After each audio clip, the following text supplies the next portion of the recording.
Hello guys, welcome sa kusina ni host. Nagluluto tayo ngayon ng pansit. Ayun yung ating sahog. May hipon, may chicken, may meat. Mga leftover po yan guys. Ayan, nagluto tayo. Uy.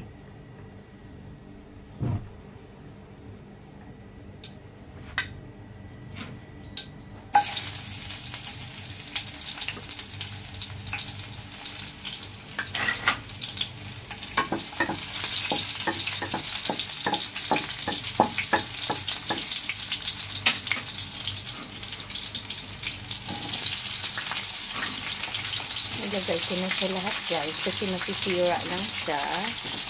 Ayan, marami siyang sibuyas.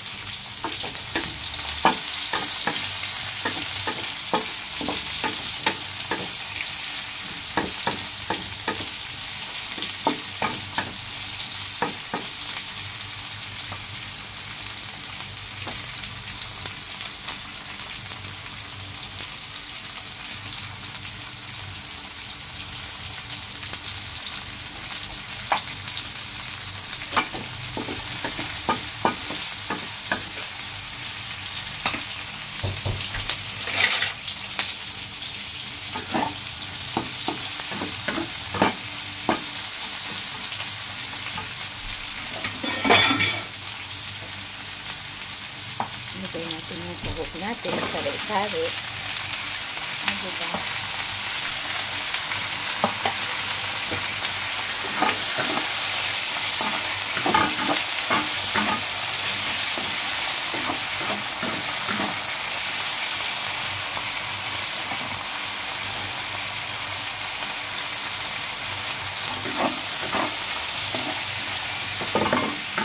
Pansit. This is my own version pansit.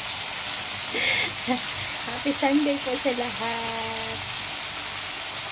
Ayan, lagay natin sa beans and carrots.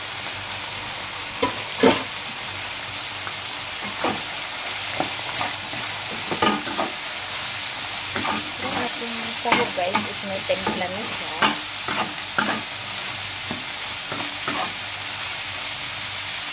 Sarap sa pansit guys yung maraming gulay.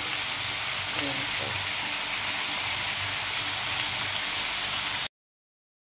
Lagay tayo guys ng oyster sauce. Dato puti.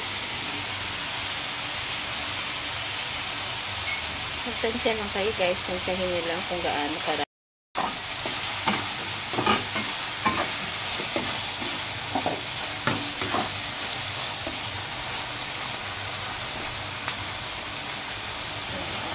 cabbage.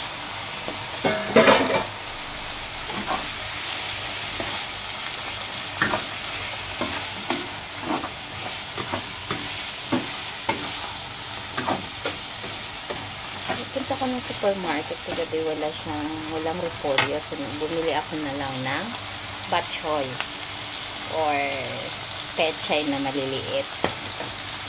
Okay lang yun.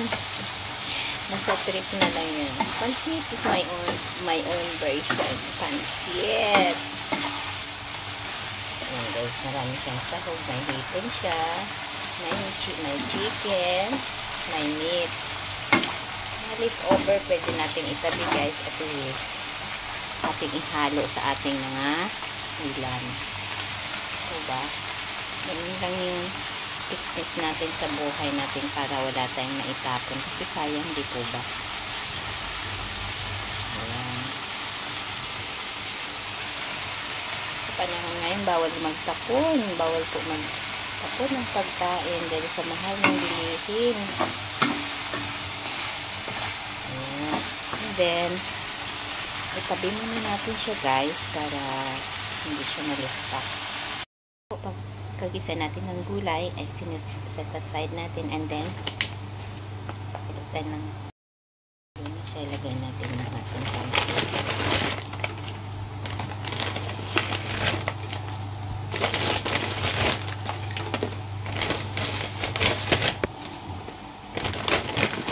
Ang dami pala nito.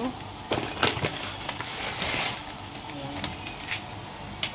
Ang dami pala niya guys.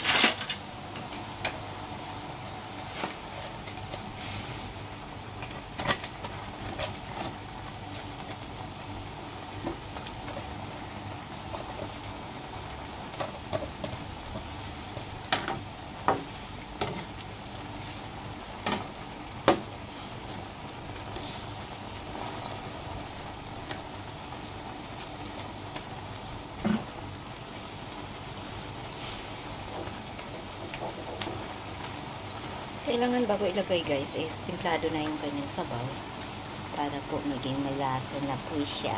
Ayan. Antayin natin na lumambot at haluin natin.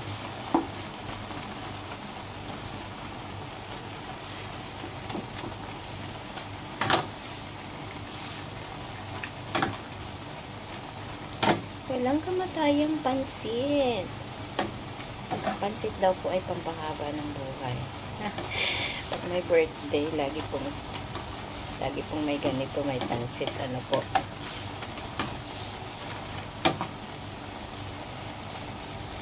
Ayan, tama lang yung tubig natin guys, para hindi siya dry. Kasi i-absorb pa po yung sabaw niya sa pansit. Ako guys, nilagay ko na yung gulay. Haluin natin with pansit. And then this one. Ang lalaki niya guys. Kailangan hiwain ko pa siya.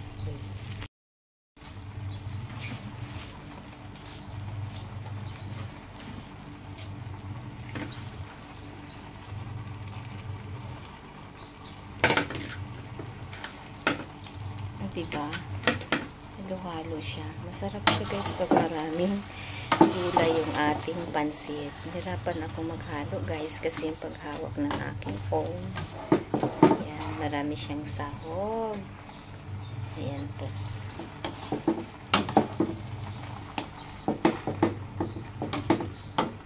Tapos bibigay na yung ating kalan.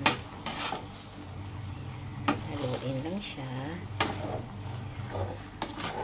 Kailangan sa pansit guys maraming gulay, and then hindi siya talaga pangit yung lustak na yung gulay sa pansit. Ayan na yung ating pansit, my own version pansit na maraming gulay, iba't ibang gulay. Thank you guys, thank you for watching, happy eating. Ito na siya guys, nahalo ko na siya. Ayun. Ayan. Sino pong like ng pansit dyan? Tara po, kain po. May hipon, may meat, may chicken. Mga leftover na food. Pwede nating halo sa pansit, pwede nating ilagay sa ref, and then ihalo natin kung saan ang gusto nating ulam. Ano po, bawal po magtapon. Maraming salamat. Kain tayo guys.